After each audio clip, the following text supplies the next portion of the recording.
자, 우리 지역의 이슈를 속 시원히 풀어보는 헬로 이슈토크입니다. 코로나19 위기를 극복하기 위해 정부는 물론이고요. 지자체에서도 재난 극복을 위한 지원에 나서고 있습니다. 인천시 역시 지난달 말일이죠. 원포인트 본회를 열고 긴급 생계비 지원을 위한 추가 경정 예산을 통과시켰는데 이 애초에 중위소득 100% 이하 가구를 대상으로 지원하기로 했지만 수정해서 124만, 그러니까 인천시 전체 가구에 지급하겠다고 밝혔습니다. 이렇게 바뀐 배경은 뭔지, 이게 급한 불을 끌 수 있을지 자세한 내용 살펴보도록 하죠. 손민호 인천시 의원 그리고 신진영 인천평화복지연대 협동사무처장과 함께하겠습니다. 두 분 어서 오세요. 네, 반갑습니다. 반갑습니다. 자, 인천시의회가 코로나19를 위한 추경에 예산을 통과시켰습니다. 추경 예산에는 긴급 생계비 지원이 포함되어 있는데 이게 어느 정도 규모입니까? 네, 먼저 코로나로 고통받고 계신 시민 여러분들께 위로의 말씀 먼저 드리고요. 어제 저희가 추경을 이제 했는데 이번 추경 총액 규모는 약 5천억 원 정도 규모고요. 네. 그중에 긴급 생계비 지원이 1,220억 원, 긴급 복지로 106억 원, 그리고 코로나 피해 맞춤형 긴급 지원으로 2,252억 원을 편성했는데요. 네. 그중 취약계층 복지 지원이 1,396억 원, 소상공인 피해업소 지원이 635억 원, 그리고 공공의료체계 운영 및 기능 보강이 221억 원, 이렇게 약 5천억 원 가량을 저희가 추경에 편성하게 됐습니다. 지급 대상을 두고 고민이 굉장히 많았던 걸로 아는데 결론적으로는 124만 전 가구를 대상으로 지급하게 됐어요. 네네네, 그렇게 됐습니다. 이게 저희가 원래 인천시는 중위소득 100%로 이제 네. 했다가 이제 정부에서 중위소득 150% 안이 나오면서 사실 저희가 지금 편성한 거는 중위소득 100%로 예산 100% 기준으로 예산 편성은 했어요. 네. 근데 정부안을 하는 것이 더 많은 시민들에게 지금 혜택이 돌아가는 거기 때문에 어제 극적으로 정부안을 수용하는 걸로 이렇게 네. 지금 됐고요. 그렇게 하다 보니까 실제로 어제 편성한 예산보다는 더 많은 지금 예산이 지금 필요하게 된 상황입니다. 네. 말씀하신 것처럼 정부에서도 재난지원금 대책을 내놨죠. 중위소득 150% 이하 대상이라고 말하면서 대상과 소득을 따져서 지급하겠다라는 입장인데 이렇게 되면 이 중복 지원은 안 되는 거잖아요.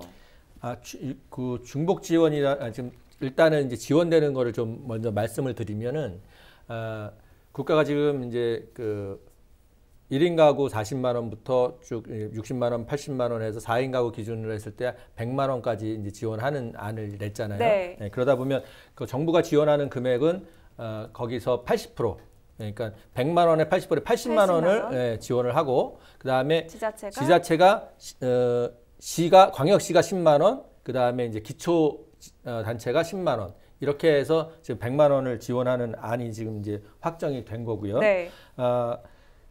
중위소득 150%로 하면 한 70% 정도의 시민들이 여기에 해당이 됩니다. 네. 그리고 그럼 받지 못하는 분들이 이제 30% 정도가 되게 돼 있어요. 네. 그래서 인천시는 일단 중위소득 150%, 그러니까 70%에 해당하는 시민들에게는 정부 안대로 1인 가구에는 40만 원, 2인 가구 60만 원, 3인 가구 80만 원, 그다음에 4인 가구 100만 원을 지원하고요. 네. 그다음에 대상에서 제외된 30%에게는 가구당 25만 원씩 지원하겠다 했는데 이 가구당 25만 원이라는 것은 평균 저희가 그 가구당 인원수가 한 2.4명 정도 이렇게 나오거든요. 네. 그래서 그 경기도에서 지급하게 모든 시민들에게 10만 원 지급하겠다고 이제 발표했잖아요.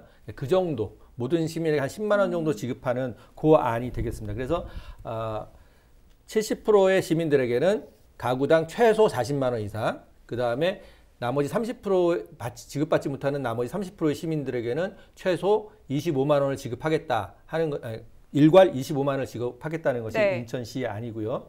중복 지원과 관련해서는 저희가 이제 중위소득 40% 이하 또는 뭐 50% 이하 해서 취약계층에게는 생계 의료비라든지 주거 교육 이런 비용들을 지금 지급하고 있어요. 전체적으로 국가 차원에서. 그리고 아이들 특별 돌봄 쿠폰으로 해서 아동수당을 또 지급하고 있고 이것들은 다 지금 중복해서 지급이 되는 상황입니다. 결론적으로 인천시에서는 전체 가구를 대상으로 지원이 된다는 점을 명확하게 해주셨고 이렇게 지급 대상 기준이 달라진 부분에 대해서 시민단체 입장에서는 어떻게 보십니까?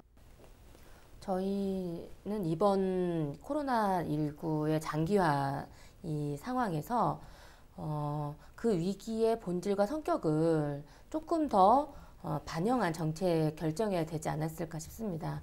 무엇이냐면 이번 장기화로 인해서 직접적 타격을 받은 산업들에서 해고들이 많이 일어나잖아요. 대표적으로 뭐 그 여행업계나 항공 이런 부분들이 될 것이고 또 뭐 사회적 거리두기 등으로 인해서 그 영세 자영업자들, 소상공인들의 뭐 도산 또 그 거의 고용된 분들의 어떤 해고 등등으로 인해서 소득이 현격히 줄거나 아니면 아예 소득이 0원이 되신 분들이 많이 발생하고 있는 것이 근본적인 지금 위기의 본질이다라고 봅니다. 그래서 그 위기에 처해져 있는 분들을 위한 정책에 보다도 집중되는 것이 현실이 필요한 대응이 아니겠느냐. 그래서 상위 소득 30%까지 지원을 늘려서 재원을 사용하는 것은 그 절차라든지 이후에 뭐 세금으로 다시 환원하는 등의 그 절차를 조금 더 마련한 후에 시행을 했어도 되지 않을까라는 생각은 좀 해봅니다. 그러니까 이번 그 현상에 직접적으로 타격을 입은 산업을 집중적으로 지원하는 방법에 대해서 말씀해 주셨는데 실제적으로 이 역차별 논란에 대해서는 어떻게 보시는 거예요? 지금 논의되고 있는 거는 그야말로 지금 현재 긴급한 상황에서 일시적으로 지원되는 것이잖아요. 그래서 이 광범위한 이 피해 상황을 고려해서 되도록이면 그 피해를 입은 많은 국민들에게 지원을 하되 피해를 좀 입지 않았거나 생활이 안정된 사람들은 지원 대상에서 좀 제외하는 선별적인 지원이 필요한 시기가 아닌가라고 생각을 해봅니다. 사실 이제 보편적 대응이라고 하는 것이 모든 사람 누구에게 똑같이 준다는 의미가 아니라 위기에 처한 누구나에게 모두 지원한다는 의미라는 것을 다시 한번 생각해 봐야 되지 않나 싶습니다. 보편적이라는 그 해석의 문제일 수 있을 것 같아요. 누구에게 다 준다는 의미가 아니라 위기에 처한 사람에게만 집중을 위기에 해야 처한 한다. 사람 누구나에게. 위기에 처한 사람 모두에게 네. 혜택을 줘야 한다라는 의미인 것 같은데 네. 자, 이 선별지급으로 다 같이 세금을 내는데 역차별 아니냐라는 목소리가 분명히 나오고 있어요. 실제로 인천시 시민청원에도 이 같은 불만이 올라와 있고요. 그 경기도는 하는데 이게 인천은 왜 못하느냐 이런 지적에 대해서는 어떻게 보십니까? 말씀드린 대로 현재의 위기의 본질과 성격을 잘 봐야 된다라고 다시 한번 말씀드리고 싶어요. 그리고 이후에 이 코로나19가 조금 더 장기화된다면 네. 또 고용을 유지한다거나 또 도산을 방지하는 등의 천문학적인 예산이 앞으로 들 수도 있습니다. 네. 그래서 재원을 또 마련하고 지금 시기에 꼭 필요한 계층에게 지원될 수 있도록 하는 것이 맞다는 생각이 듭니다. 그렇군요. 자, 애초에는 중위소득 100% 이하 가구에 20에서 50만 원을 지원으로 했다가 그 지금은 전체 가구를 대상으로 지원하겠다 이렇게 바뀌었는데 이렇게 달라진 배경은 뭡니까? 네, 그 뭐 배경을 말씀드리기 전에 이제 신진영 협동처장 이제 말씀하신 거에 대해서 잠깐 얘기를 좀 하자면 이 코로나19가 사실 이 어떤 특정한 계층에게만 위기 상황을 유발하고 있는 게 아니라 보편적으로 모든 사람들에게 지금 위기 상황인 거다라는 말씀 드리고 싶고요. 우리가 지금 이게 기본소득, 뭐 또 재난 기본소득이 기본소득이라는 말이 자꾸 들어가기 때문에 네. 여기서 점점 혼선이 온다고 맞습니다. 보고 네. 재난 상황이 어떤 특정 지역의 재난 상황이면 우리가 거기에 집중하잖아요. 근데 이 재난 상황은 지금 어떤 특정 지역에 집중됐다기보다는 그 국가 전체의 지금 재난 상황으로 지금 우리가 보고 있는 거잖아요. 물론 이제 우리가 대구라든지 경북이라든지 네. 여기에 이제 우리가 재난 지역 선포를 하긴 했지만 모든 시민들에게 지금 보편적인 이제 위기 상황이다. 그리고 네. 경제 활동이라든지 수입이라든지 이런 것들이 전체적으로 다 타격을 입고 있다라고 생각을 하고 처음에 또 얘기하셨던 네. 뭐 이제 중소기업이라든지 뭐 이런 부분들이 앞으로 다가올 것이 예상되지만 네. 현재는 영세 소상공인들이 이 위기에 제일 취약한 이 취약한 부분을 어떻게 좀 심폐소생할 것이냐라고 봤을 때 어떤 긴급하게 자금을 투입해서 소비가 좀 촉진될 수 하게 하는 이런 상황들 좀 만들어내야 되는 게 아니냐. 그래서 이게 이제 전체적으로 우리가 다 어떤 네. 특정하게 지급하기보다는 전체를 다 지급해서 소비를 좀 진작해보자 이런 취지가 있는 것이 아닌가. 그래서 지금 그 지급하는 것도 현금 지급이 아니라 그 이음카드라든지 아니면 지역 화폐를 통해서 네. 지원하게 되는 그렇게 안을 내게 된 그 거죠. 구체적으로 이 4인 가구의 경우에는 소득에 따라서 어떻게 달라집니까? 지금 이제 그 소득에 따라서 네. 어떻게 그 기준을 정하느냐 하는 것은 이제 다음 주에 그 정부가 이제 발표를 하기로 했고요. 그 이제 의료보험으로 할 건지 거기 또 뭔가를 좀 더 추가해서 기준을 마련할 건지 그 기준은 이제 마련이 될 거라고 보고요. 통상적으로 저희가 중위소득 150%라고 하면 이제 소득으로 보면 한 712만 원 정도 된다고 지금 얘기를 하고 있는데 네. 그거 이제 아는 이제 정부안이 나올 거라고 보고 있습니다. 자, 그렇게 되면 이제 예산이 문제잖아요. 인천시가 애초에 그 선택과 집중을 택하게 된 것도 이 재정 부담 때문일 텐데 예산이 더 늘어나게 되는 거죠. 그렇습니다. 지금 이제 원래 안은 지금 우리가 통과시킨 원래 안은 시가 510억, 그다음 긴급생계 지원비에 대해서 그다음에 군구가 510억 해서 1,020억 편성을 했는데요. 네.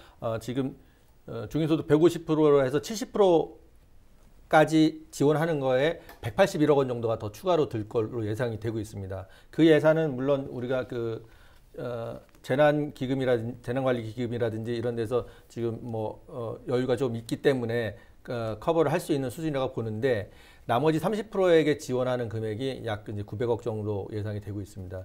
이거는 추경을 한 번 더 해야 되는 상황이 아닌가 지금 시는 그렇게 판단을 하고 있습니다. 추경으로 예산을 마련할 수 있다라는 설명이시고요. 근데 이제 모든 그 경기도가 제안한 모든 시민에게 네. 10만 원씩 주는 이 안으로 했을 때는 한 3천억 정도가 소요가 되거든요. 네. 근데 지금 저희가 이 1차 추경에 이번에 추경에서 한 거는 한 1,020억에서 지금 추경은 편성했고 지금 변경된 안으로 하면 한 또 1,000억 원 정도가 추가해서 한 2,000억 정도의 예산으로 지금 이제 정부안 지금 이제 수정된 이번 안은 한 2,000억 정도 커버가 된다 이렇게 말씀드릴 수 네. 있겠습니다. 그 복지 관련 이슈가 나올 때마다 이게 되풀이 되는 게 선별 복지냐 혹은 보편적인 복지냐 이 부분일 텐데 앞서서 위기에 처한 누구나 받을 수 있는 게 그 보편적 복지라는 설명을 해주셨어요.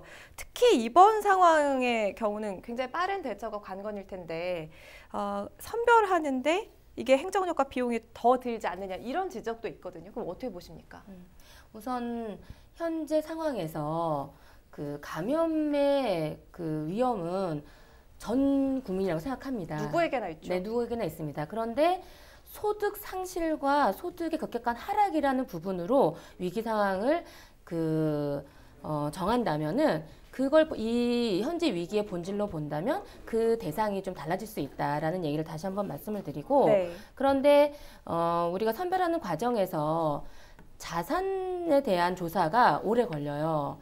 사실 그 소득에 대한 부분은 건강보험료로 산정하면은 이렇게 좀 간단하게 그 조사를 할 수 있거든요. 근데 그게 근데 자산 전년도 조사라는 기준이죠. 게 그렇죠. 어. 그래서 이제 내년도에 이제 세금 같은 거를 연관시켜 가지고 좀 더 촘촘한 제도가 필요한데 자산 조사라는 게 사실 그 자산을 처분할 수 있을 가능성 때문에 조사를 하는 거잖아요. 그런데 현재 상황은 자산을 처분할 수 있는 상황이 되지 않기 때문에 네. 자산 조사를 빼고 소득을 기준으로 지급한다면 네. 그렇게 큰 행정 비용이 들지 않고 지급할 수 있다고 생각합니다. 그렇군요. 그 말씀드린 것처럼 이 소득의 기준이 되는 게 2018년이에요.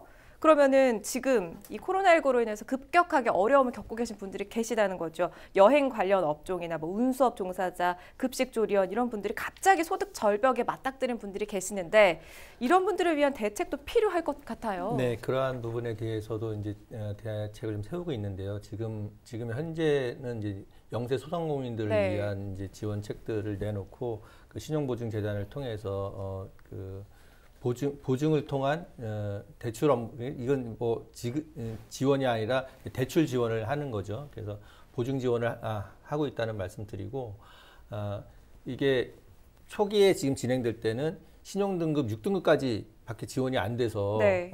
물론 시는 10등급까지 하라고 했어요. 근데 이제 은행에서 6등급 이하는 안 받는 거죠. 네, 그래서 그 보증을 100% 2천만 원 이하는 100% 보증을 해주기 때문에 은행에 네. 리스크가 없거든요. 그래서 이번에 이제 그 출연해서 진행되는 그 영세 소상공인을 위한 신용 보증은 2천만 원 한도 내에서는 100% 보증을 해주기 때문에 신용이 좀 안 좋으신 분들도 융자가 가능할 거라고 보고요. 또 서민금융으로 해서 저신용 금융 소외자라든지 갑자기 이렇게 어려워지신 분들에 대해서는 생활안정 대출을 지원을 합니다. 근데 이것도 금액이 좀 많지는 않아서 좀 아쉬움은 있는데 1인당 최대 100만 원까지 지금 융자 지원을 하는 그 안이 지금 이번에 그 추경에서 통과가 돼서 지원을 하게 돼 있습니다. 그렇군요. 그 시 차원에서도 사각지대를 없애기 위해서 굉장히 세심하게 살피고 있다는 점을 강조해 주셨고요. 사실 모든 가구에 지원을 하겠다 이 부분은 그 역차별 논란을 의식한 게 아니냐, 이게 총선 때문이 아니냐, 뭐 이렇게 바라보는 시각도 있습니다. 시민단체 입장에서는 어떻게 보십니까? 네, 그래서 제가 계속 말씀드린 바와 같이 지금 위기 시기에 본질과 성격을 좀 더 자세히 진단하고 또 거기에 맞는 그 세금 제도에 대한 부분까지 좀 검토해서 시행을 했었던 게 맞다 이렇게 생각이 듭니다. 이번에 코로나19가 경제 파장을 굉장히 크게 일으키면서 사회적으로 기본소득에 대한 논의가 활발히 일어나고 있습니다. 앞으로 또 이런 사태가 일어나지 않으리란 법이 없기 때문에 우리가 좀 이야기를 충분히 나눠봐야 할 텐데 좀 어떤 부분에 대해서 집중적으로 논의가 이루어져야 하는지 두 분의 입장을 들어보겠습니다. 먼저 얘기해 주시죠. 네. 저는 지금 인천시가 이거 하는 것은 명칭 자체도 저희가 긴급 지원으로 이제 하고 있고요. 사실 기본소득하고는 조금 이 논의는 좀 다른 논의라고 좀 보고 있습니다. 그래서 어떻게 소비를 진작시킬 것인가 하는 차원에서의 그 긴급 지원이라고 보고 있고요. 그럼에도 불구하고 이 코로나19를 통해서 우리가 또 이런 기본소득에 대해서 논의할 수 있는, 이야기해 볼 수 있는 이런 장이 마련된 것은 또 환영하는 입장이고요. 기본소득을 나가기 전에 우리가 저는 이제 그 시장임금과 사회임금에 대해서 얘기를 좀 잠깐 하면 우리가 시장에 나가서 노동력을 팔아야지만 이제 얻을 수 있는 것이 시장임금이고 우리 사회가 여러 가지 이제 그 노인 기초노령연금이라든지 아니면 그 아이들 돌봄 수당이라든지 또는 교통 65세 이상 노인들에게 교통비를 지급하죠. 네네, 교통비를 지원한다든지 뭐 이런 것들 사회가 우리가 임금 형식으로 지원해주는 가처분 소득을 늘려주는 방식. 일단 기본 소득을 뭐 현금으로 얼마를 지급하냐 이 논의를 하기에 앞서서 우리 사회가 이런 다양하게 지원하는 방법으로 사회 임금을 어떻게 늘려갈 것인가. 보편적으로 예를 들어 운동시설을 그 시에서 관리하는 운동시설들을 좀 저렴하게 아니면 또 무료로 이용하게 함으로써 가처분 소득을 늘려준다든지 이런 쪽으로의 접근이 조금 더 진행된 이후에 그것이 조금 이제 어느 정도 성숙이 되면 그 다음 단계로 이제 기본소득에 대해서도 논의해 볼 수 있는 것이 아닌가 저는 그런 생각을 하고 있습니다. 자, 신 차장께서도 얘기해 주시죠. 네. 지금 코로나19 재난 상황 속에서 저희가 대량 생산, 대량 소비, 그리고 초밀집, 대도시 생활, 효율성 중심의 어떤 사회 시스템으로 인해서 발생하는 여러 가지 문제들을 확인하였고, 그 안에서의 구성원들의 고통을 눈으로 확인하는 과정을 생각이 듭니다. 그래서 이 사회 시스템에 대한 근본적인 어떤 성찰 같은 부분들이 이루어지면서 우리가 가진 예산과 자원을 어떻게 배분할 것인지에 대한 논의와 함께 기본소득이 논의돼야 될 것이다. 그리고 명칭이라든지 그리고 지금 상황에 논의되는 것이 기본소득이 아니라 이제 수당과 같은 제도라는 것은 손 의원님 말씀에 동의하고요. 무엇보다도 이 한국 사회의 복지 제도가 사실 사각지대가 너무나 많고 그리고 낙인을 주면서 지급되는 문제가 많기 때문에 기본소득에 대한 논의가 활발히 되고 있어요. 그래서 그런 기존의 복지 제도를 대체하거나 뭔가 개선해 나가는 방향으로 저희가 본격적으로 논의를 기본소득에 대해서 해봐야 되지 않을까 싶습니다. 간담회나 토론회 이런 거 좀 한번 같이 주관해서 한번 하시죠. 이야기의 장을 저희가 또 마련하기로 하겠습니다. 자, 오늘은 인천시 124만 전 가구에 긴급 재난 지원금을 지급하는 문제에 대해서 이야기 나눠봤습니다. 헬로 이슈토크 마무리하겠습니다. 시청해주신 여러분 고맙습니다.